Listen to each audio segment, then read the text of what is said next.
Masks for school pupils, forced to wear them again. Do we need to do this?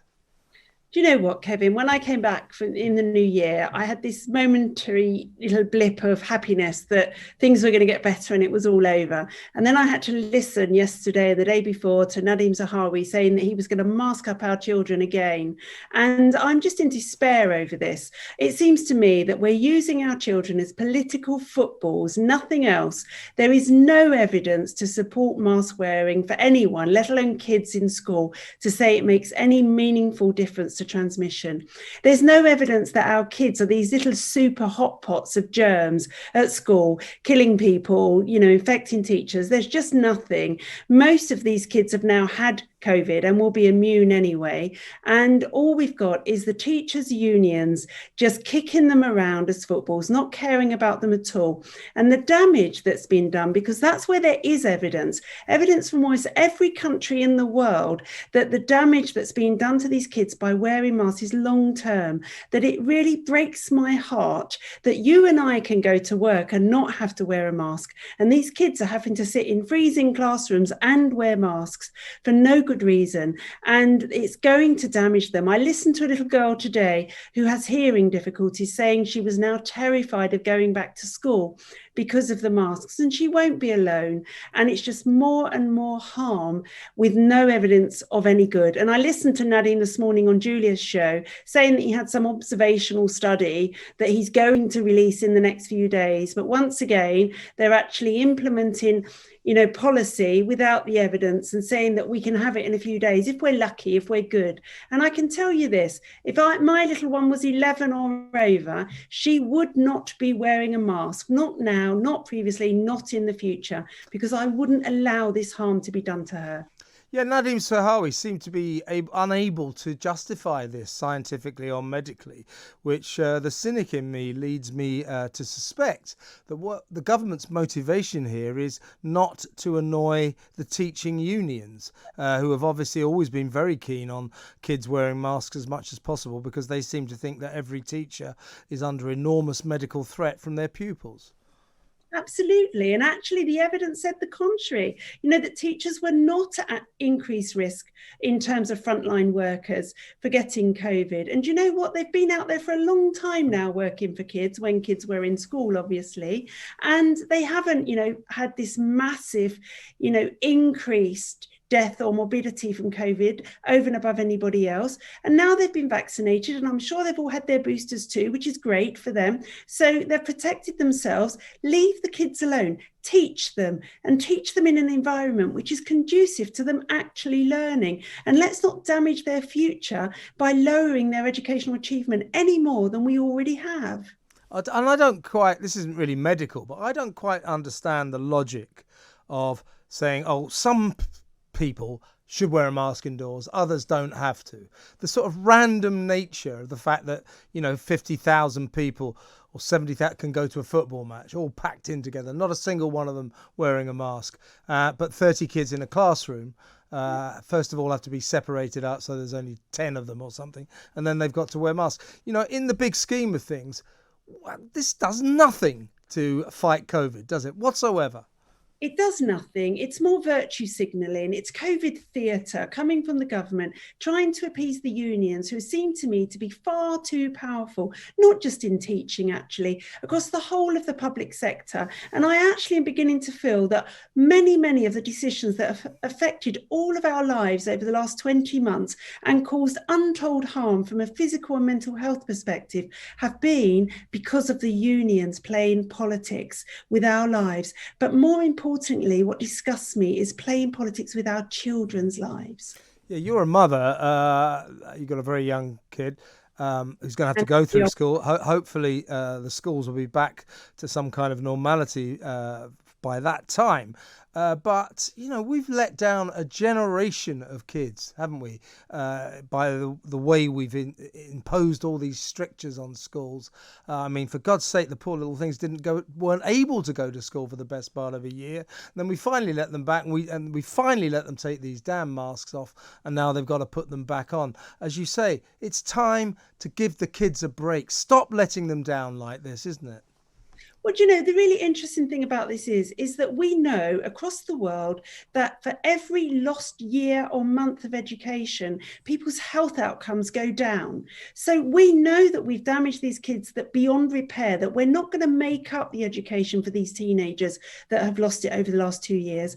And that's going to damage their future. It's going to damage their job prospects, which damages their earning potential, which damages their health. And, this is supposed to be about health.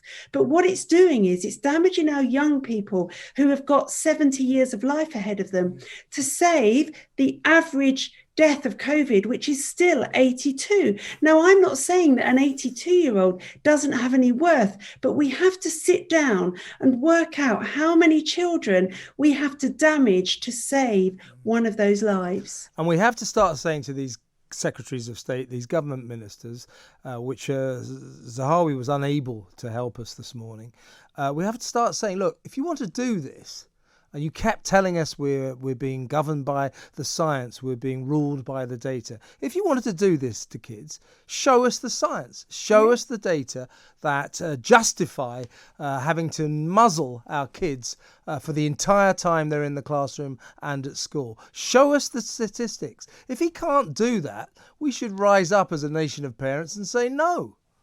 We absolutely should. And we know that he can't show us those statistics because they are not there. And as Carl Hennigan said today, we should be saying to him, tell us how many children have to wear a mask and for how long to actually stop one infection. And they won't be able to tell us that because it does not exist. And also, these children are wearing these masks for weeks on end. They're in their pockets, they're on the floor, they're screwed up, they're touching them, they're filthy. We should not be putting these things on our children's faces. Just no. Agreed. Let's move on to the sort of crisis in general.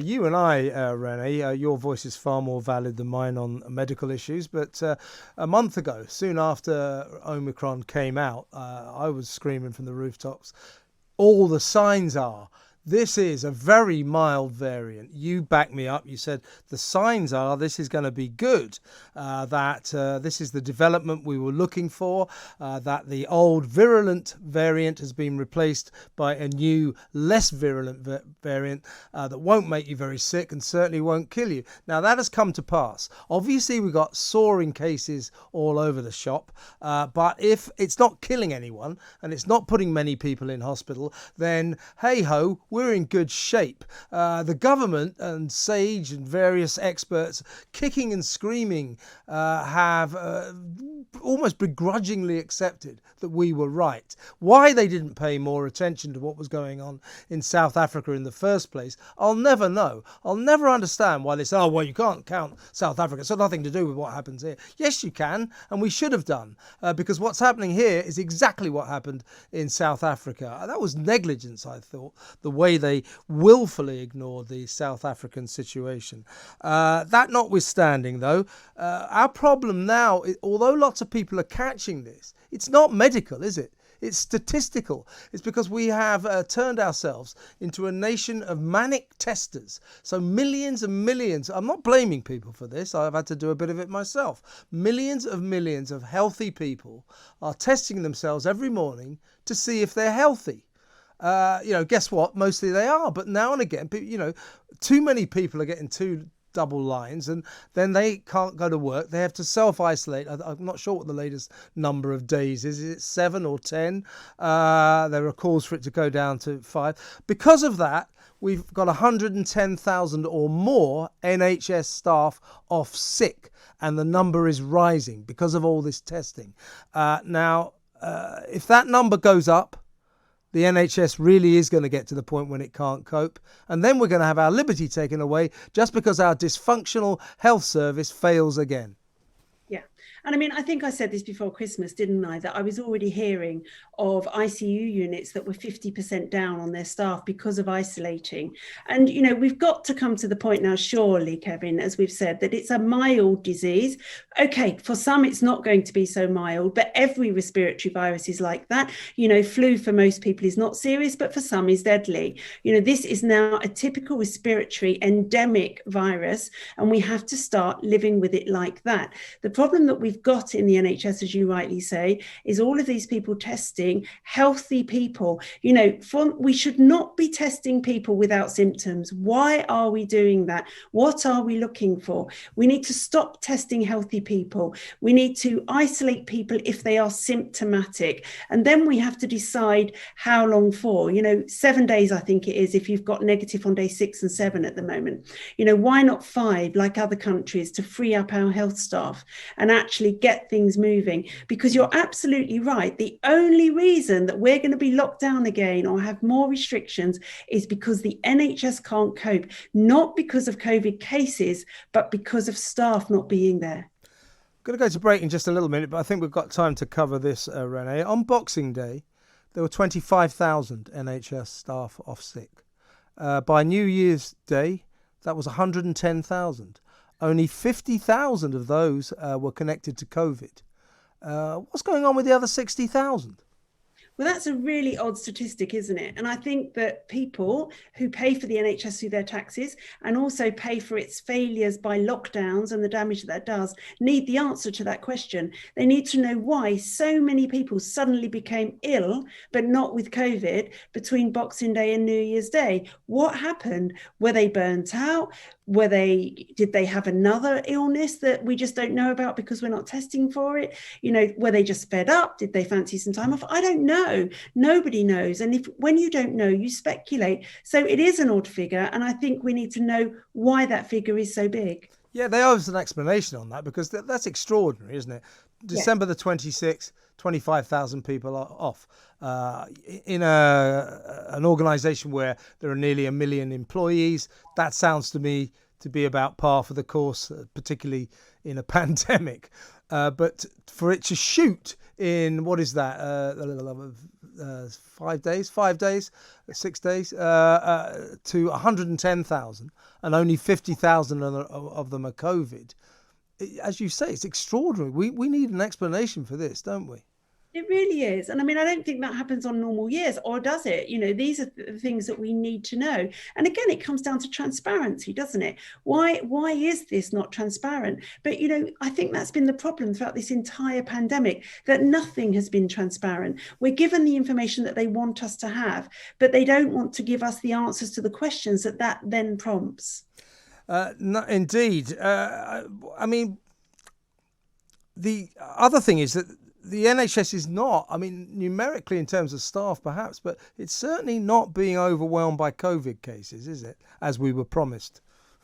No, look, there are as many people in hospital for COVID, it's about 11,000 the last time I looked, as there are people sitting in beds who don't need to be there, who can't be discharged because the care system is now broken, because we've fired so many care workers because they haven't had a vaccine in a system that was already broken. So, yes, there are patients in hospital because of COVID, but there are just as many other patients blocking beds and using beds that they don't need. So no, COVID is not the thing that is overwhelming the NHS at the moment. It's certainly putting some pressure on, because of course it is. If you've got 10,000 people in hospital, 11,000 for something that you didn't have 2 years ago, that's going to put pressure on. But we have also had 2 years to prepare for this winter.